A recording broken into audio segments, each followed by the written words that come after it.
in job description you will be describing the job. तो जब मैं जॉब को डिस्क्राइब कर रही हूं, मैं उसमें क्या क्या बताने वाली हूं उस स्टेटमेंट में.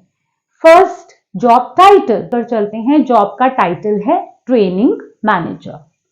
अब नेक्स्ट चीज जो मुझे इस जॉब को लेकर बतानी होगी उस कैंडिडेट को जो प्रोबेबली इस जॉब पोजीशन को होल्ड करेगा, सो वो होगी जॉब लोकेशन, कि ये जॉब लोकेटेड कहां है. So for example here we would take it as Mumbai. So ये एक ट्रेनिंग मैनेजर की जॉब है जो कहां पर है, मुंबई में लोकेटेड है.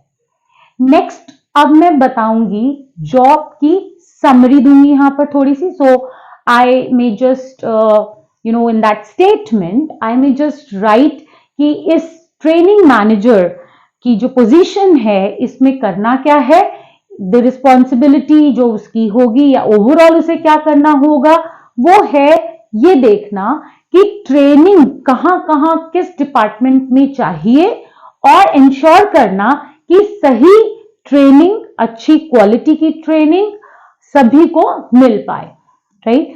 सो और कॉस्ट इफेक्टिवली मिल पाए. सो ये है जॉब की समरी, कि ये है कि जॉब में है क्या उस जॉब होल्डर के लिए. Job duties and responsibilities. अब इस केस में जॉब ड्यूटीज में हम कह सकते हैं कि इस ट्रेनिंग मैनेजर की ड्यूटी है टू फाइंड आउट कि कौन कौन से लोग पार्टिसिपेट करेंगे आपके ऑर्गेनाइजेशन में. कई बार आप सब लोगों को नहीं ट्रेनिंग देते हैं, सो किस तरह से आप सिलेक्ट करेंगे कि किसे ट्रेनिंग दी जाएगी, किस तरीके की ट्रेनिंग होगी. वो ट्रेनिंग सेल्स पर होगी कि प्रोडक्शन उसको इंप्रूव करने के लिए, क्वालिटी इंप्रूव करने पर होगी, कस्टमर सर्विस पर होगी. किस तरीके की ट्रेनिंग की जरूरत है ऑर्गेनाइजेशन में वो फाइंड आउट करना. कौन उसके पार्टिसिपेंट्स होंगे वो फाइंड आउट करना. ट्रेनिंग ऑन द जॉब होगी कि ऑफ द जॉब होगी वो तय करना. ट्रेनिंग कब होगी, कितनी देर की होगी, कितने पीरियड के लिए वो ट्रेनिंग दी जाएगी, ये तय करना. और उस ट्रेनिंग को करने के बाद किस तरह से इंश्योर किया जाएगा कि वो ट्रेनिंग में जो आपने सिखाया वो यूज हो रहा है. सो इस तरीके की कुछ एक रिस्पॉन्सिबिलिटीज जो ड्यूटीज हैं वो हम इस जॉब डिस्क्रिप्शन में मेंशन करते हैं. Next is reporting to. So यहां आप प्रोबेबली ये बता सकते हैं इस केस में कि जो ट्रेनिंग मैनेजर है वो रिपोर्ट किसे कर रहा है. सो वो मे बी HR मैनेजर को रिपोर्ट कर रहा है.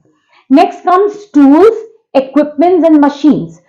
किसी भी जॉब को जब आप डिस्क्राइब करते हैं, उस जॉब का टाइटल, उसकी लोकेशन, उसकी रिस्पॉन्सिबिलिटीज, ड्यूटीज, इस सब के बाद ये भी बहुत इंपॉर्टेंस रखता है कि उस जॉब में किस तरीके के मशीन्स यूज की जाएंगी, कौन से इक्विपमेंट्स होंगे, कौन से टूल्स होंगे. अब अगर इंटरेस्टिंगली इस पर्टिकुलर जॉब में अगर आप देखें, ट्रेनिंग मैनेजर सभी तरीके की इंडस्ट्रीज में होते हैं. If it is cold drink industry, वहां आप देखेंगे अलग तरीके से होता है. अगर आप ऑटोमोबाइल इंडस्ट्री में देखेंगे अलग तरीके से होता है. होटल इंडस्ट्री में देखेंगे. सो ये क्या इक्विपमेंट्स यूज होंगे, क्या मशीन्स यूज होंगी, कौन से टूल्स यूज होंगे. Same job title training manager के जॉब टाइटल के लिए ये अलग अलग हो सकता है डिपेंडिंग ऑन द इंडस्ट्री. तो अब जब आप जॉब डिस्क्रिप्शन बना रहे हैं अपनी ऑर्गेनाइजेशन की ट्रेनिंग मैनेजर की जॉब के लिए, तो वहां आपको बताना है कि आपकी इस जॉब में जो ट्रेनिंग मैनेजर वो होगा, जो उस जॉब टाइटल को होल्ड करेगा, तो क्या टूल्स इक्विपमेंट्स की नॉलेज चाहिए या आप यूज करते हैं पर से when you perform that particular job. Next is supervision. यहां supervision you see हमने दोनों मेंशन किया है, given and received.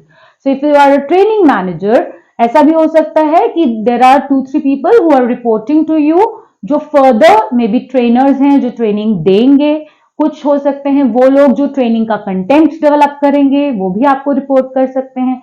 तो ऐसे कितने लोग होंगे, क्या क्या काम वो करते हैं, उनकी क्या फर्दर उनकी भी एक जॉब डिस्क्रिप्शन होगी. सो वो सब कि किसको आप सुपरवाइज करने वाले हैं और आप किससे सुपरविजन रिसीव कर सकते हैं। क्या आप सब चीजें खुद से डिसाइड कर सकते हैं या फिर there would be a supervisor जिसको आप रिपोर्ट करेंगे और आप वहां से सुपरविजन लेंगे। वो भी जॉब डिस्क्रिप्शन का ही पार्ट होता है, to describe that particular job itself. Next is working conditions. Working conditions में अब जैसे इस पर्टिकुलर केस में आप देखेंगे तो ट्रेनिंग मैनेजर की जो जॉब है, हो सकता है उसको फील्ड पर जाकर ट्रेन करने की जरूरत है, हो सकता है एक क्लासरूम सेटअप में बैठ के वो ट्रेनिंग दी जाएगी। किन वर्किंग कंडीशंस में काम करना होगा, उसे जो ये जॉब होल्ड करेगा वो आप बताते हैं। ट्रेनिंग मैनेजर के केस में भी आप इस केस में you may need to mention कि क्या एक केबिन प्रोवाइड किया जाएगा या किस कंडीशन में कैसे आप बैठकर काम करेंगे, हैजार्ड्स क्या क्या होंगे, बिकॉज अब इस केस में लेट्स से अगर केमिकल इंडस्ट्री है so there can be certain hazards जो आपको बताने पड़ते हैं, जो आप डिस्क्राइब करते हैं to describe that job itself. Chemical industry में अगर आप किसी भी जॉब को आप बताना चाहते हैं ये एक बहुत इंपॉर्टेंट फैक्टर होगा। माइनिंग इंडस्ट्री में किन वर्किंग कंडीशंस में काम करना है उस जॉब के लिए, this is also very important to describe the job. Next is future prospects. ये भी एक बहुत इंपॉर्टेंट एस्पेक्ट है एक पर्टिकुलर जॉब का। कभी भी जब आप एक जॉब को डिस्क्राइब करते हैं, उस जॉब का वो डिस्क्रिप्शन पूरा हो ही नहीं सकता जब तक आप ये नहीं समझेंगे कि इस जॉब को करने से फ्यूचर में मेरे लिए कौन से रास्ते खुल सकते हैं, मेरे लिए क्या क्या प्रॉस्पेक्ट्स होंगे। अगर लेट्स से आप अभी एक चीज समझ जाते हैं, लेट्स से आप ट्रेनिंग के केस में अभी के लिए आपका काम है, आपका जो जॉब समरी है उसमें दिया है कि विद इन इंडिया जो भी हमारी प्लान्स हैं या जो भी हमारी लोकेशंस हैं जहां हम ऑपरेट करते हैं, उनकी ट्रेनिंग का ध्यान आपको रखना है। And may be future prospects पे it may be mention that if you do good इस पर्टिकुलर जॉब में फर्दर, फिर हम मल्टीनेशनल कंपनी अगर लेट्स से फॉर एग्जांपल है तो प्रोस्पेक्ट्स हैं कि आप वहां पर जा सकते हैं। Not always in terms of I would say location की प्रोस्पेक्ट्स होते हैं, प्रोस्पेक्ट्स हो सकते हैं जॉब की एनरिचमेंट को लेकर भी। मे बी फ्यूचर में आप एचआर मैनेजर की पोजीशन होल्ड कर सकते हैं सेम लोकेशन में। इस तरीके से जो भी प्रोस्पेक्ट्स हैं वो आप मेंशन करते हैं। I would like to mention this here. यहां हम बात करी, हमने दोनों ही एग्जाम्पल्स में अगर आप देखें, लास्ट टाइम हमने बात की थी इन्वेंट्री मैनेजर को लेकर, यहां हम ट्रेनिंग मैनेजर का एग्जाम्पल लेके समझ रहे हैं। बट दैट डजंट मीन कि डिस्क्रिप्शन सिर्फ मैनेजरियल पोजीशंस का होता है। जॉब डिस्क्रिप्शन किसी भी जॉब को लेकर जो भी उस ऑर्गेनाइजेशन में है बनाया जाता है टू डिस्क्राइब दैट जॉब। वो जॉब एक मैनेजरियल जॉब हो सकती है, वो जॉब एक ग्रास रूट लेवल जॉब भी हो सकती है। That is all. नेक्स्ट अपनी वीडियो में हम बात करेंगे जॉब स्पेसिफिकेशन पर। Thank you.